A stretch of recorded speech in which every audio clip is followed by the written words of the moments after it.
going to improve your stress. The doctor said you needed the rest. I think this will be good for you. The color is repellent, almost revolting, a smoldering, unclean yellow, strangely faded by the slow-turning sunlight. It is a dull yet lurid orange in some places, a sickly sulfur tint in others. No wonder the children hated it. I should hate it myself if I had to live in this room long. There comes John, and I must put this away. He hates to have me write a word.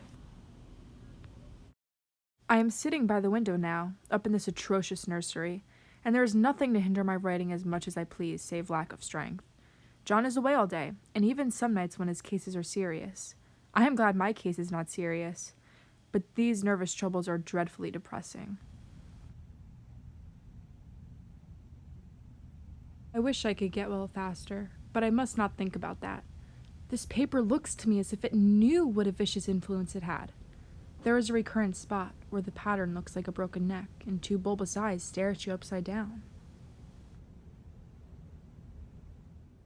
John was asleep, and I hated to waken him, so I kept still and watched the moonlight on that undulating wallpaper until I felt creepy. The faint figure behind seemed to shake the pattern just as if she wanted to get out. I got up softly and went to feel and see if the paper did move, and when I came back, John was awake. What are you doing? Like lately, I think she's going crazy. Yeah, she just keeps going up to the wall during the day. I don't know what's happening. Yeah, it's really weird. At night, in any kind of light, in twilight, candlelight, lamplight, and worst of all by moonlight, it becomes bars. The outside pattern, I mean, and the woman behind it is as plain as can be. I didn't realize for a long time what the thing was that showed behind, that dim sub-pattern, but now I am quite sure it is a woman. By daylight, she is subdued, quiet. I fancy it is the pattern that keeps her so still. It is so puzzling. It keeps me quiet by the hour.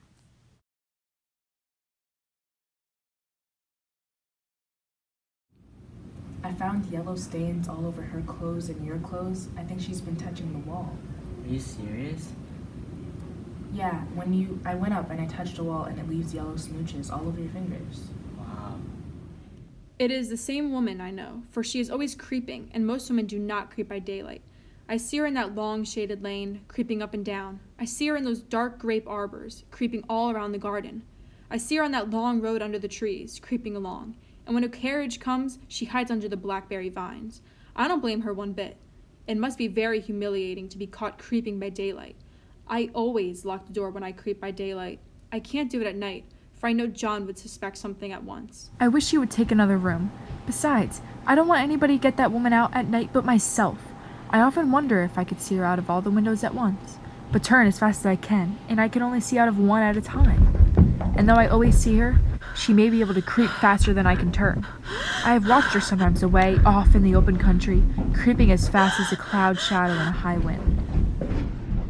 Soon as it was moonlight and that poor thing began to crawl and shake the pattern, I got up and ran to help her. I pulled and she shook, I shook and she pulled, and before morning we had peeled off yards of that paper, a strip about as high as my head and half round the room. And then, when the sun came and that awful pattern began to laugh at me, I declared I would finish it today. No person touches this paper but me, not alive.